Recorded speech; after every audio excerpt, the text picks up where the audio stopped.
Hello, Jen here, and I have a layout for you for the Off the Board series.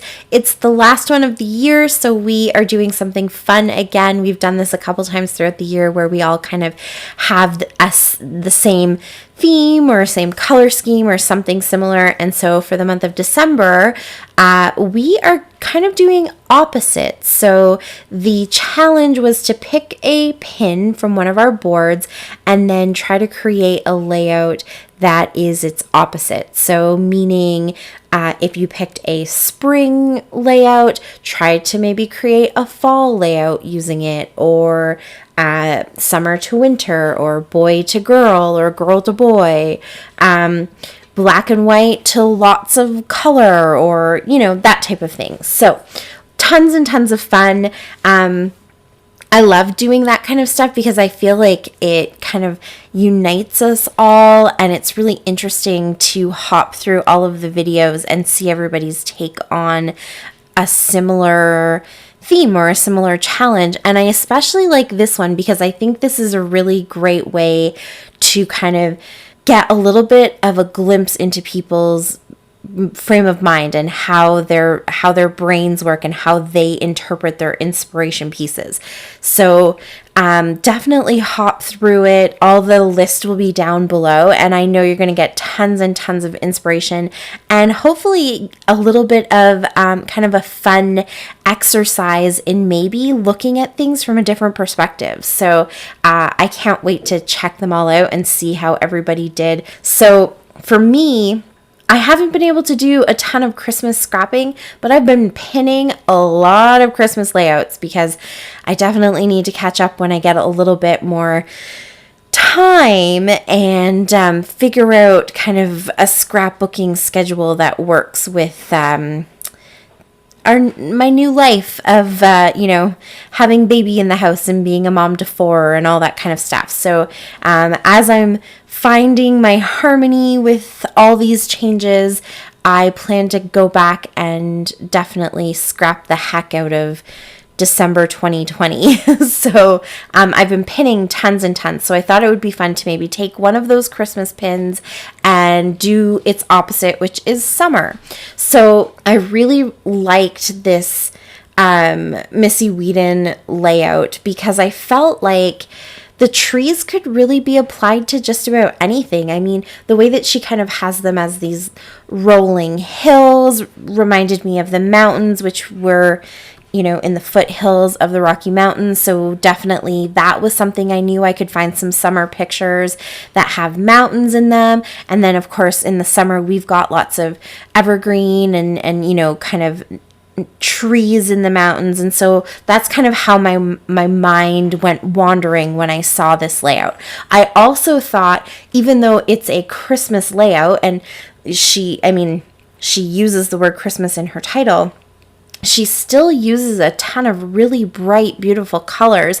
And even though I feel like I'm starting to associate the pinks and the blues and all of those really bright colors with Christmas as well, they definitely scream summer and spring to me. So I knew I would be able to kind of take some of those colors. And in the end, I went with a little bit more of a kind of monotone look, but when I was picking my pins, that was something else I was kind of thinking about, was that those bright colors that Missy tends to use could definitely be applied to whatever the opposite season is. So I decided to scrap a summer picture of the trip that we took in 2019. Well, it wasn't really much of a trip. We just went into the mountains, into Crow's Nest Pass, which is this part of Alberta into BC where there's a lot of little mining settlements. And so a friend of ours owns this tiny little blue cabin in one of those little settlements, and it's just a great place to kind of hang back for a couple days.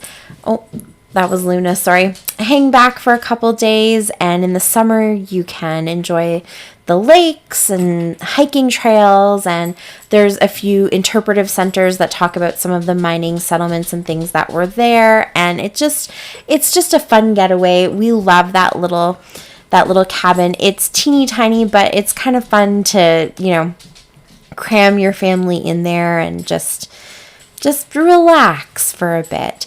And I thought that Missy's layout it gave me that feeling of the mountains, and so that would be a really great background for this cabin. The picture itself doesn't show the mountains too much, but if I zoomed out a little bit, you would see that landscape all around. So I thought that this would kind of be a fun way to extend the picture a little bit and build that landscape. So I took just a plain piece of white cardstock. That's usually what Missy starts with too, so I was kind of inspired by that. And I did a little bit of my smooshing technique with some watercolors into the background. I just didn't want it to be completely white. And if you know Missy, if you follow her on YouTube, you know that she rarely keeps her backgrounds completely white. She always usually does something. And so I just smushed a little bit of green there. And I knew most of it was going to be covered up. I kind of just wanted those little kind of bursts of color coming out from behind the mountains. But because I planned to rip my paper, I wasn't quite sure where they were going to peek out. So I just basically covered that whole center.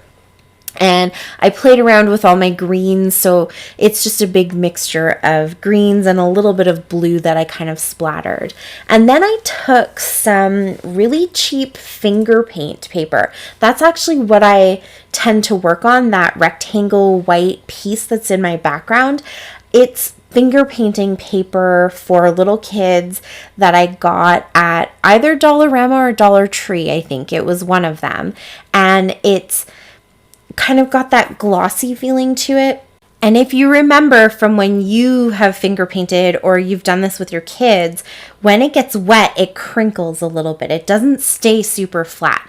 And when I used to play with Kaylin and have her painting on this, I always wondered what the point was. But now, as a scrapbooker, I love the texture that happens when it kind of crinkles like that. So I ripped my 3 little kind of mountain shapes just very randomly, and then I put mostly blue on that far back one.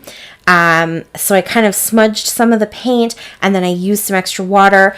Again, because of the texture of the paper, it doesn't dry right away. It takes a really long time, so you have a really long playing time, and you have to be careful because if you kind of caught in the video, as I was smushing with the packaging, I was actually pulling a lot of the paint up. But if you kind of let it dry a little bit and then smush and then let it dry and then smush, you can build a ton of texture. So I basically just played with my 3 mountains, played around with that texture. For the one that's the closest, that is the most green, I actually took a baby wipe and wiped a lot of that paint away because I felt like I made it a little bit too dark compared to the other 2 mountains. I wanted it to be the brightest so that you kind of it draws your eye into the picture, but it was a little bit too dark. So if you've got a pad of this paper, or next time you're at one of your dollar stores, pick it up. It was a lot of fun to play with and kind of see how I could get the textures to work and how I could get the paint to lay. And yeah, it looks really cool. I hope that the still shots kind of show you how cool my mountains look. So I stuck my mountains down, and then I added some layers of just plain blue paper behind my photo. And then I went through all of my wood veneer and I pulled out all the trees I have. So those big ones, those kind of solid ones, those are from Dollarama. And then there's little ones from Studio Calico and all over the place. And then I also cut out some little trees from some Christmas paper, and I got a couple of stickers and some chipboard trees and threw them all in there. Added my title, and that is it. That's my layout. I love how this turned out. It was a ton of fun to do. Please check out the links down below so you can see everybody else who's playing along today. And thanks so much for watching. I really appreciate it. Until next time, Happy New Year and happy scrapping. Bye.